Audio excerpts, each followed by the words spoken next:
Natapos ang ating last chapter sa Dandaden, kung saan ipinakilala ang lola ni Momo na si Dodoria Santa. Ang lola ni Momo ay nagawang maibalik sa pagiging tao si Ocaron, at siya din ang magtuturo sa dalawa nating bida upang mapalakas ang kanilang abilidad, at maghanda sa gagawin nilang pagharap kay Turbo Granny. Ngayon, atin nang simulang talakayin ang susunod na chapter ng Dandaden, at ito ay ang chapter 4.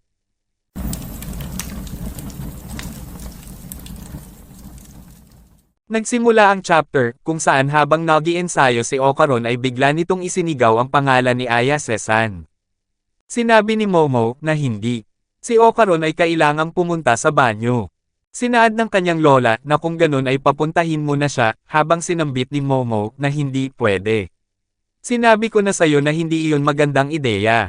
Kung ang paningin ko kay Ocaron ay matakpan ng kahit anong uri ng bagay, muling lalabas ang sumpa.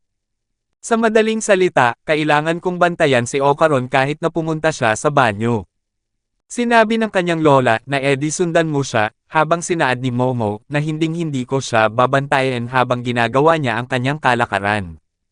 Sinambit ni Ocaron na parang papayag akong may manood sa akin. At hayaan silang year-okan ang aking dignidad. Nagtanong naman si Momo sa kanyang lola na wala bang kahit anong magagawa ko tungkol dito. Sinabi ni Dodoria na wala akong ideya, una sa lahat, paano mo kinokontrol ang sumpa. Sinambit ni Momo na hindi ko talaga alam kung ano ang dapat itawag dito, nakakakita ako ng parang asul na apoy sa loob ni Ocaron. At kapag pinipisil ko ng mahigpit ang aura, lumiliit ito, parang nasa ilalim ng kontrol ang sumpa, sa tingin ko. May aura ang lahat, iba-iba nga lang ang mga kulay, pati mga damo at bato, mayroon din.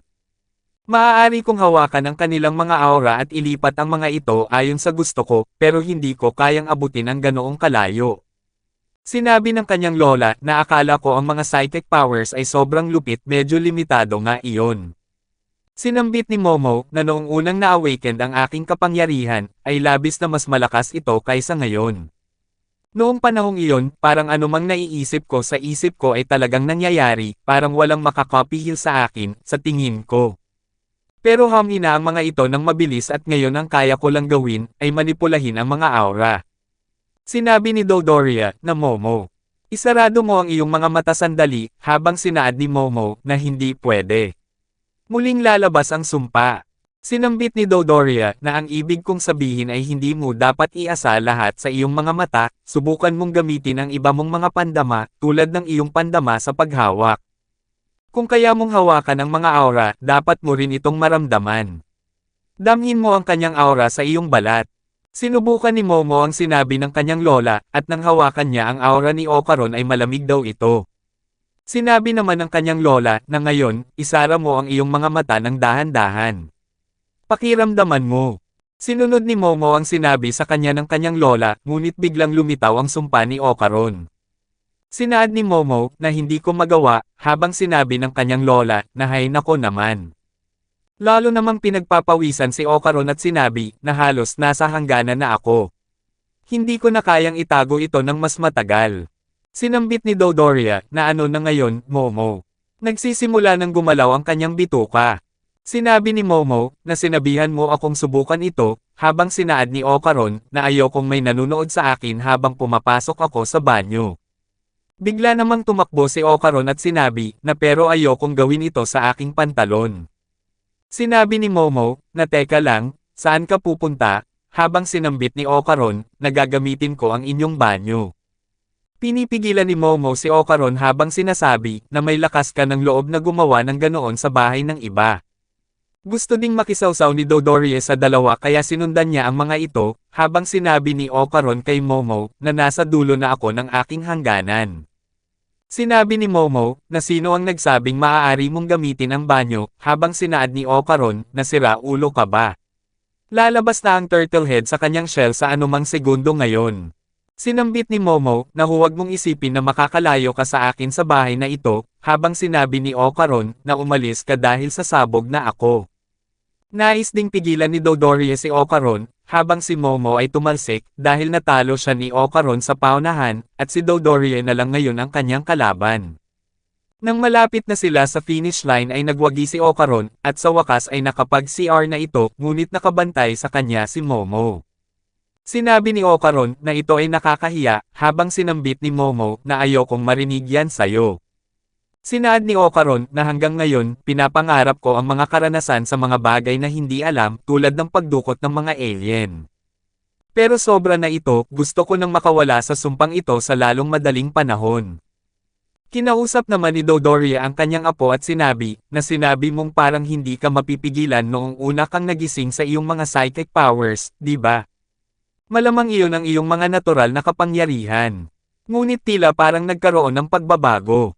Sinabi ni Momo, na ganun ba, parang astig iyon, habang sinaad ni Dodoria, na mas parang sakit ng ulo iyon.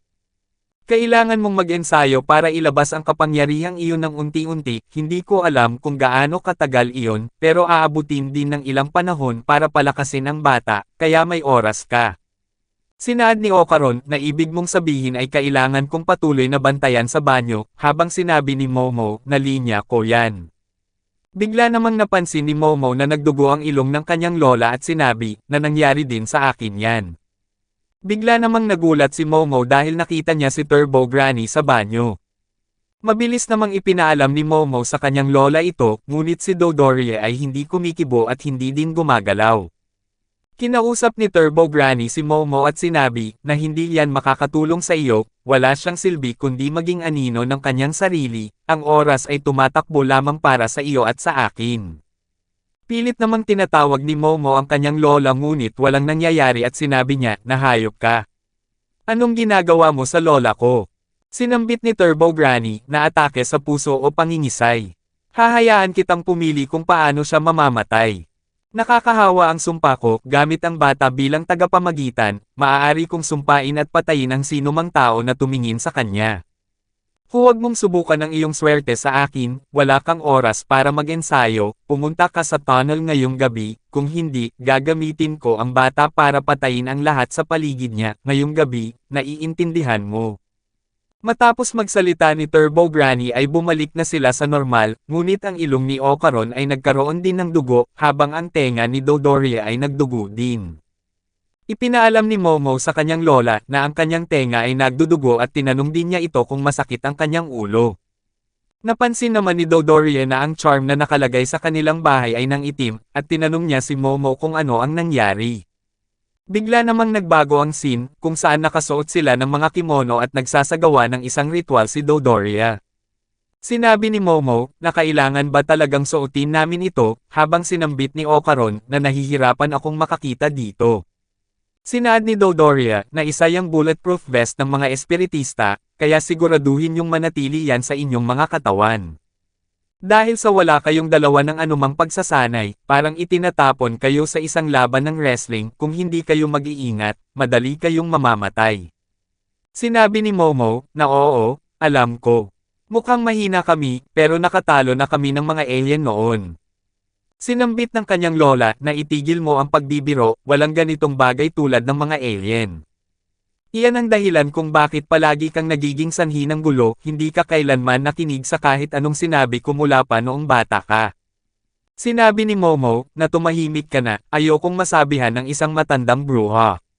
Umalis na tayo, Okaron. Bago pa magsimulang magtungo ang dalawa sa tunnel, ay tinawag ni Dodoria ang kanyang apo na si Momo. Niyakap ni Dodoria Santa ang kanyang apo at sinabi na huwag kang mamamatay Momo, habang sinaad ni Ayase na oo. Umalis na ang dalawa na nakasakay sa bike, habang nananalangin si Dodoria na pakiusap, protektahan mo silang dalawa.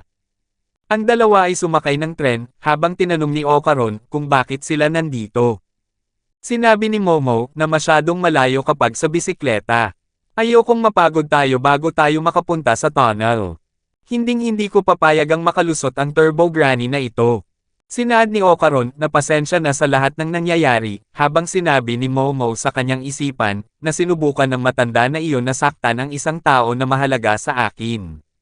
Kaya naman bubugbugin ko siya hanggang sa magdusa siya. Dito na natatapos ang Chapter 4 ng Dandadan. Paki-like and follow naman po ng ating Facebook page, nasa description po yung link.